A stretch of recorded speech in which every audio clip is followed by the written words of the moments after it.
तो hello students, आज हम पढ़ने जा रहे हैं रैखिक प्रोग्रामन का भाग 14। तो चलिए इसे शुरू करते हैं। तो आज हम पढ़ने वाले हैं उदाहरण नंबर 9, जहां पर हम पढ़ेंगे आहार संबंधी समस्याओं के बारे में। तो अभी हम रैखिक प्रोग्रामन में जितनी भी प्रकार की समस्याएं होती हैं उन सभी को हल कर रहे हैं। तो चलिए इसे शुरू करते हैं। तो आप देखेंगे कि इसमें दिया गया है एक आहार विद दो भोज्यों पी और क्यू। तो हमें यहाँ पर दो भोज दिए गए हैं जिनका हमने पी और क्यू मान लिया है। तो उनका प्रयोग करते हुए एक विशेष आहार तैयार करता है। ठीक है।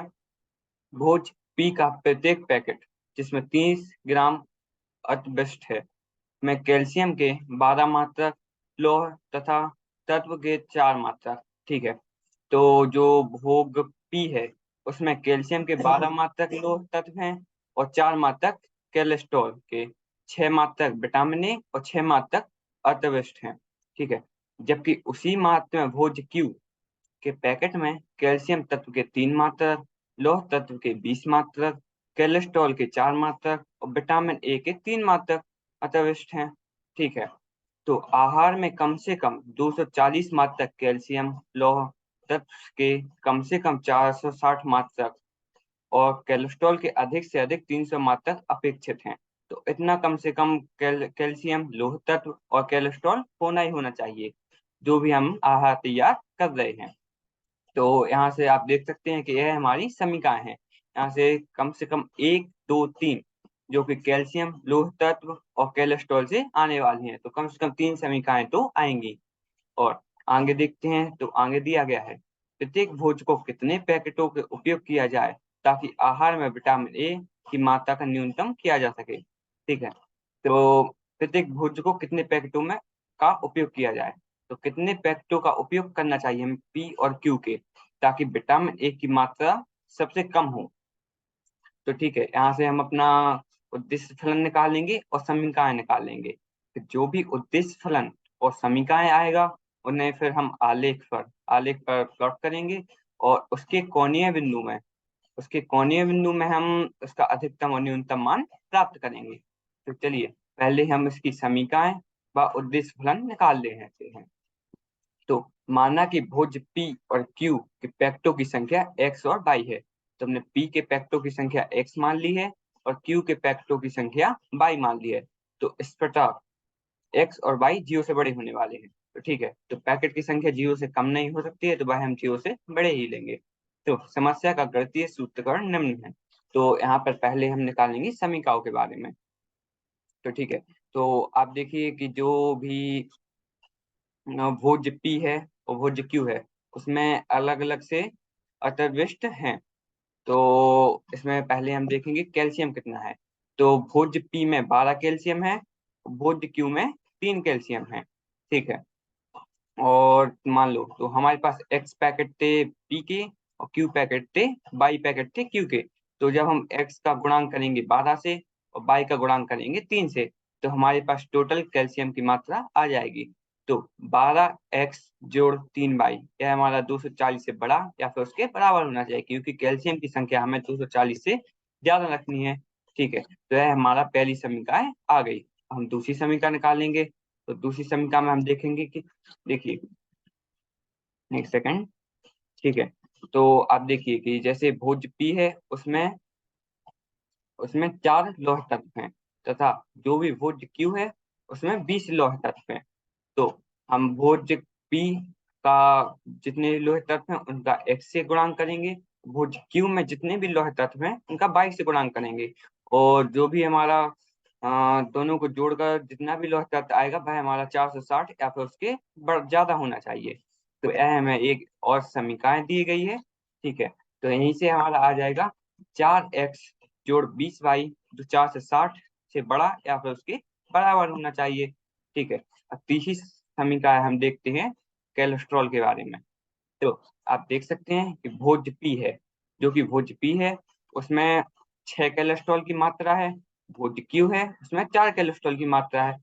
तो सीधे सीधे यहाँ पर से भी 6 गुणा x जोड़ 4 गुणा y, उसमें 300 कोलेस्ट्रॉल की मात्रा से कम होनी चाहिए, क्योंकि कोलेस्ट्रॉल हमें कम से कम रखना है। जब हम इन दोनों को इन्हें हम सिंपल कर देंगे, जैसे हमने पहला जो भी समीकरण निकली थी उसको हमने 3 से भाग दे दिया, हमने जैसे ही 3 से भाग देंगे यह हमारी समीकरण आ जाएगी 4x जोड़ y जो कि 80 से बड़ा या फिर उसके बराबर होना चाहिए। ऐसे ही अब दूसरी समीकरण को जब 4 से फिर से भाग दे देंगे तो यहाँ पर आ जाएगा x जोड़ 5y जो कि 460 से, मतलब 460 को जब हम 4 से भाग देंगे तो यह आ जाएगा 1 से 15 से बड़ा या फिर उसके बराबर होना चाहिए। ठीक है, अब तीसरी समीकरण देखते हैं, इसको भी हम 2 से भाग दे सकते हैं। तो यहाँ से आ जाएगा 3x जोड़ 2y जो कि 150 से कम या फिर उसके बराबर होना चाहिए। और x और y मैंने पहले ही बता दिया है कि यह 0 से बड़ा होना चाहिए या फिर उनके बराबर हो सकते हैं। तो अब हमें दिया गया है कि हमें विटामिन ए की मात्रा को न्यूनतम करना है। तो पैकेट ए में विटामिन ए की मात्रा 6 है और पैकेट बी में विटामिन बी ए की मात्रा 3 है। तो हम यहाँ से हमारा उद्देश्य फलन आ जाएगा 6x जोड़ 3y, यह हमारा उद्देश्य फलन आ गया। और जैसे कि हमें उदाहरण में दिया गया है कि हमें विटामिन ए की मात्रा को न्यूनतम करना है, तो हम अपने उद्देश्य फलन को न्यूनतम करेंगे। अब हमने हल कैसे करने वाले हैं, तो हमारे पास जितने भी व्यवरोध निकले या फिर जितनी भी समीकरणें आई हैं उन सभी को हम आलेख, जिसे हम ग्राफ भी कहते हैं, वहां पर प्लॉट करेंगे। और उससे जो भी कोणीय बिंदु निकलेंगी, और जो भी कोणीय बिंदु मेरा मतलब है जो भी रेखीय क्षेत्र या फिर सुसंगत क्षेत्र आएगा उसके कॉर्नर पे, उसके कोणीय पे जो भी बिंदु निकलेंगी उस पर हम जेड का अधिकतम मान प्राप्त करेंगे या फिर न्यूनतम मान प्राप्त करेंगे। क्योंकि यहाँ पर हमें विटामिन ए का न्यूनतम मान प्राप्त करना है तो हमें बस उसी को ध्यान में रखना है। ठीक है, तो अब एक एक करके जो भी हमारी समीकरण या फिर व्यवरोध निकले हैं उन्हें हम ग्राफ पर प्लॉट करते हैं। तो इसका सबसे सरल मैंने मेथड बताया था कि पहले हम x के मान 0 रखेंगे और y का मान निकाल लेंगे, फिर y का मान 0 रखेंगे और x का मान निकाल लेंगे। ऐसे ही हमारी दोनों बिंदु आ जाएंगे। और चूंकि x और y के ऊपर कोई भी घात नहीं है, इनकी घात 1 है, तो यह एक सीधी लाइन ही आने वाली है। तो जब हम इन दोनों बिंदुओं को जोड़ देंगे तो हमारी यह इक्वेशन या फिर ये समीकरण हमारी ग्राफ पर आ जाएगी। ठीक है, तो पहले हम x का मान 0 रखते हैं। जैसे ही मैंने x का मान 0 रखा, यह आ जाएगा 4 गुणा 0 जोड़ y 80 के बराबर होना चाहिए। ठीक है, यहाँ से 4 गुणा 0 0 होता है, तो y का मान आ जाएगा 80। तो हमारी बिंदु यहाँ से निकल आएगी 0,80। अब ठीक है, जब हम दूसरी बिंदु निकालेंगे तो दूसरी बिंदु निकालने के लिए हमें y का मान 0 रखना है। ठीक है, तो यहाँ पर मैंने y का मान 0 रख दिया। जैसे ही मैंने y का मान 0 रखा, हमारा व्यवरोध बन जाएगा 4x 80 के बराबर होना चाहिए। तो यहाँ से x का मान आ जाएगा 80/4। जैसे हम 80 को 4 से भाग करेंगे तो यहाँ पर से x का मान आ जाएगा 20। तो हमारी दूसरी बिंदु निकल आएगी 20,0। हम इन दोनों बिंदुओं को हम ग्राफ पर प्लॉट करेंगे। तो हमारी पहली बिंदु है 0,80।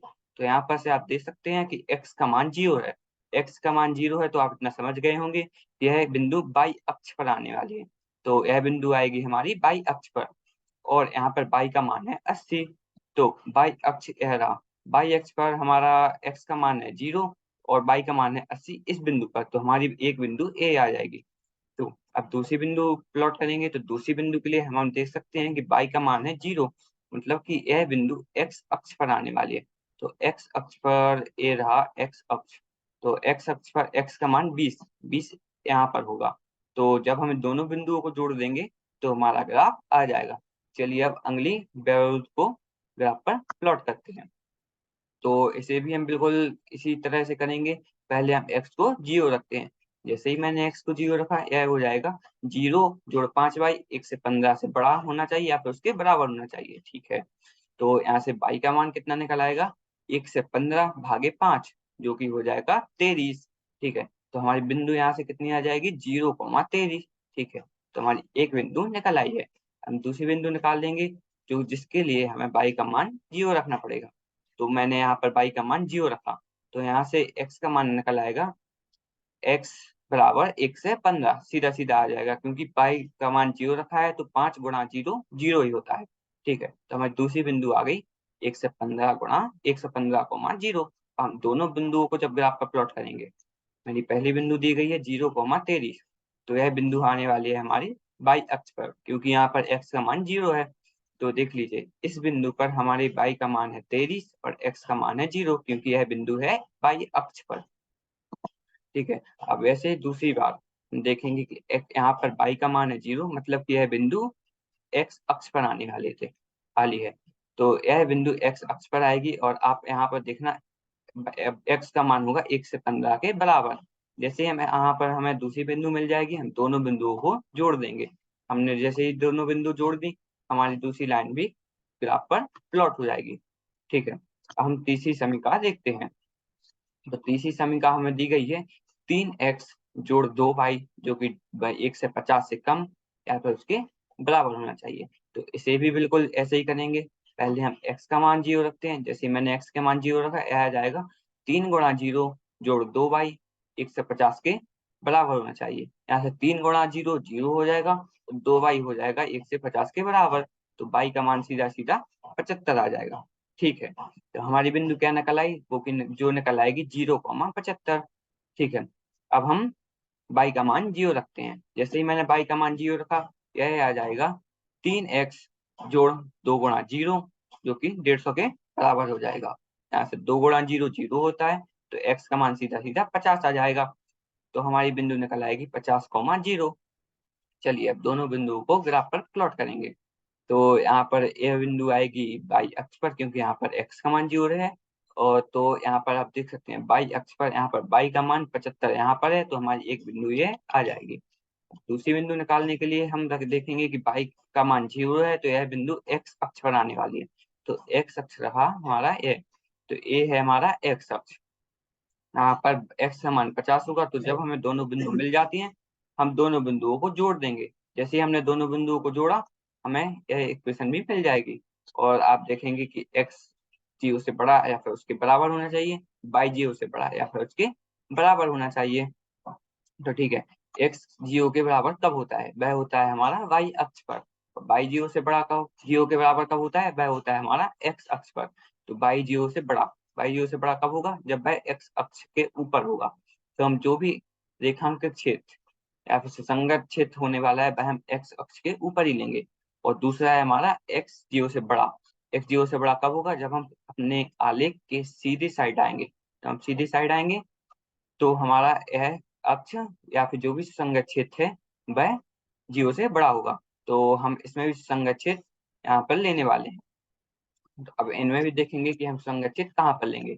तो चलिए इससे देखते हैं। मैंने आपको बताया था कि 0 0 रख देंगे, तो यहाँ से सीधा पता चल जाएगा कि सुसंगत क्षेत्र कहाँ पे आने वाला है। जैसे ही मैंने इसमें 0 0 रखा, यह आ जाएगा 0 80 से बड़ा है या फिर उसके बराबर है, जो कि नहीं है। तो इसमें हम नीचे का क्षेत्र नहीं लेने वाले हैं, इसमें हम ऊपर का क्षेत्र ही लेंगे। आप देखेंगे जिसमें दूसरी इक्वेशन दी गई है, जिसमें 0 0 फिर से रखेंगे। इसमें देखिए फिर से 0 0 रखेंगे, तो 0 1 से 15 से बड़ा नहीं है, तो यह भी गलत होगा। जिसमें भी हम नीचे का क्षेत्र नहीं लेंगे और केवल ऊपर का क्षेत्र ही लेने वाले हैं। हम तीसरी बार देखेंगे कि 0 0 फिर से रखते हैं, तो यह इस बार सही हो जाएगा, क्योंकि 0 1 से 50 से छोटा है। तो इसमें हम नीचे का क्षेत्र लेंगे, ऊपर का क्षेत्र नहीं लेने वाले हैं। ठीक है, जैसे मैं तीन समीकरण और उसका सुसंगत क्षेत्र पता चल गया है, तो अब उन्हें हम एक ही ग्राफ पर प्लॉट कर देंगे। तो देख लीजिए, जब हम इन्हें एक ही ग्राफ पर प्लॉट करते हैं, तो हमें 1 2 3 तीनों बिंदुओं, यह कोणीय बिंदु तीनों मिल जाती हैं। अब हम पहले निकालेंगे कि तीनों बिंदुओं कैसे आई हैं। तो पहले देखते हैं एल कैसे आई है। तो एल आप देख लीजिएगा कि तो 4x जोड़ y और 3x जोड़ 2y बराबर 80 और 1 से 50 था, उन दोनों से मिलकर बनी हुई है। तो पहली इक्वेशन से हम क्या करेंगे, y का मान निकाल देंगे, जो कि आ जाएगा 80 माइनस 4x, 80 माइनस 4x, और इसे हम दूसरी इक्वेशन में रख देंगे। तो यह आ जाएगा 3x प्लस 2, 3x 2 गुणांक करेंगे 80 माइनस 4x से, जो कि होगा 150 के बराबर। यहाँ से जैसे ही हम इसे हल करते हैं, यहाँ से x का मान आ जाएगा 2 और फिर y का मान आ जाएगा 72। ठीक है, तो हमारे एल बिंदु क्या आ गई, 2,72। ऐसे ही हम देखेंगे कि जो भी m बिंदु है, वह बनी है 4x जोड़ y बराबर 80 और x जोड़ 5y बराबर 1 से 15, इन दोनों बिंदुओं से मिलकर। तो यहाँ से आ जाएगा x जोड़ 5, इसका गुणा करेंगे 80 माइनस 4x। या 80 माइनस 4x कहाँ से आया, हमने पहली इक्वेशन से y का मान निकाल चुके हैं। ठीक है, तो यह हो जाएगा 1 से 15 के बराबर। और जैसे ही हम इसे हल करते हैं, हमारा x का मान आ जाएगा 15। और यहीं से हम y का मान निकाल लेंगे जो कि होगा 80 माइनस 4 गुणा 15। यहाँ से y का मान आ जाएगा 20 और हमें m बिंदु मिल जाएगी जो कि होगी 15,20। और हम तीसरी बिंदु निकालते हैं जो कि है n। तो यहाँ से n कैसे निकालेंगे, तो n निकालेंगे हम x जोड़ 5y जो कि होगा 1 से 15 के बराबर। यहाँ से हम x का मान निकाल लेंगे जो कि होगा 1 से 15 माइनस 5y के बराबर। हम दूसरी लाइन देखते हैं जो कि दी गई है हमें 3x जोड़ 2y 1 से 50 के बराबर होगा। यहाँ से हम करेंगे x की जगह पे रख देंगे जो हमने मान x का पहली इक्वेशन से निकाला था। तो वह आ जाएगा 3 गुणा 1 से 15 माइनस 5y जोड़ 2y बराबर 1 से 50। यहाँ से हम जैसे ही y का मान निकालते हैं इसे हल करके वहां वह आ जाएगा 15 और फिर हम x का मान निकालेंगे जो कि आएगा 1 से 15 माइनस 5 गुणा 15 जो कि आ जाएगा x बराबर 40। तो यहाँ से हमारी n बिंदु भी निकल आएगी 40,15। जैसे ही हमारी तीनों बिंदु निकल आए हम उन बिंदुओं पर x का मान वो जो कि जेड हमारा उद्देश्य फलन है उसका मान प्राप्त करेंगे। तो पहले देखते हैं हम एल पर। तो हमारी एल बिंदु रही 2,72। तो एल बिंदु पर जेड का मान प्राप्त करेंगे तो जहां पर जेड का मान आएगा 6 गुणा 2 जोड़ 3 गुणा 72 जो कि आ जाएगा जेड बराबर 12 जोड़ 216। यहाँ से जेड का मान आ जाएगा 228। हम एम बिंदु पर जेड का मान निकालेंगे जो कि आएगा 15,20। 15,20 है हमारी एम बिंदु जो कि हम पहले ही निकाल चुके हैं। तो ठीक है, यहाँ से जेड का मान कितना आ जाएगा 6 गुणा 15 जोड़ 3 गुणा 20। तो 15 गुणा 6 कितना होता है 90 और 3 गुणा 20 कितना होता है 60। यहाँ से जेड का मान आ जाएगा 1 से 50। ठीक है, हम निकालेंगे एन। एन बिंदु हमारी क्या है 40,15। ए भी हमने अभी निकाल ली है। तो यहाँ से जेड का मान आ जाएगा 6 गुणा 40 जोड़ 3 गुणा 15। तो यहाँ से जेड का मान आ जाएगा 240 जोड़ 45।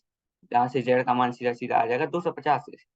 तो यहाँ से आप देख सकते हैं कि जो भी हमारा सुसंगत क्षेत्र था वह परिबद्ध है, मतलब कि चारों तरफ से कवर है। तो वह किसी भी साइड से खुला नहीं है। तो जो भी हमारा न्यूनतम या फिर अधिकतम मान आया उसे हम सीधा सीधा न्यूनतम या फिर अधिकतम मान मान लेंगे।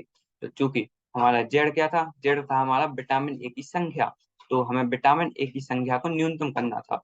तो आप देख सकते हैं कि तीनों बिंदुओं में से जो हमारी बिंदु है 15,20 वहां पर जेड का मान न्यूनतम आया जो कि है 1 से 50। ठीक है, तो सारणी से हम जेड का मान बिंदु 15,20 पर न्यूनतम पाते हैं। ठीक है, तो 15,20 पर हमारा जेड का मान न्यूनतम आ गया है। अतः समस्या में प्रदत्त व्यवरोधों के अधीन विटामिन ए का मान न्यूनतम तब होगा जबकि भोज्य पी के 15 पैकेट और भोज्य क्यू के 20 पैकेट का उपयोग विशिष्ट आहार से में प्रबंध किया जाए। विटामिन ए का न्यूनतम मान 150 मात्र का होगा। ठीक है, तो हमने बिंदु भी निकाल लिए हैं कि हमें कितने ए पैकेट यूज करने चाहिए, कितने बी पैकेट यूज करने, मतलब कितने पी और कितने क्यू पैकेट यूज करने चाहिए ताकि हमारे विटामिन ए का मान न्यूनतम हो। और वह कितना होने वाला है, वह होगा 1 से 50 मात्र। ठीक है, तो आज हम उदाहरण 9 कर चुके हैं जहाँ पर हमने आहार समस्या पढ़ ली है। तो एक बार आप इस ग्राफ को, जो भी हमने ग्राफ निकाला और जो भी समीकरणाएं हमने अभी तक आलेख पर लगाई हैं उसे आप एक बार खुद से प्लॉट करके जरूर देख लीजिएगा। और खासकर एल एम एन इन दोनों बिंदुओं को खुद से निकाल के जरूर देखिएगा क्योंकि यह हमें सीधे सीधे पता नहीं चलेंगी। और जब हम इन इक्वेशन को एक साथ सॉल्व कर रहे हैं तभी हमें एल एम एन बिंदु पता चल रही है। तो जब हम इन तीनों बिंदुओं पर जेड का मान निकालते हैं तो वह हमारा एम 15,20 पर न्यूनतम हमें मिल गया है। ठीक है, तो यहाँ से हम इसका हल कर चुके हैं। तो आज हमारा उदाहरण 9 खत्म हो चुका है। तो आगे हम उत्पादन संबंधी समस्या जो कि उदाहरण 10 है उसे देखने वाले हैं। उसे हम मैन्युफैक्चरिंग प्रॉब्लम्स भी कहते हैं। ठीक है, तो आज के लिए बस इतना ही रहने देते हैं। धन्यवाद।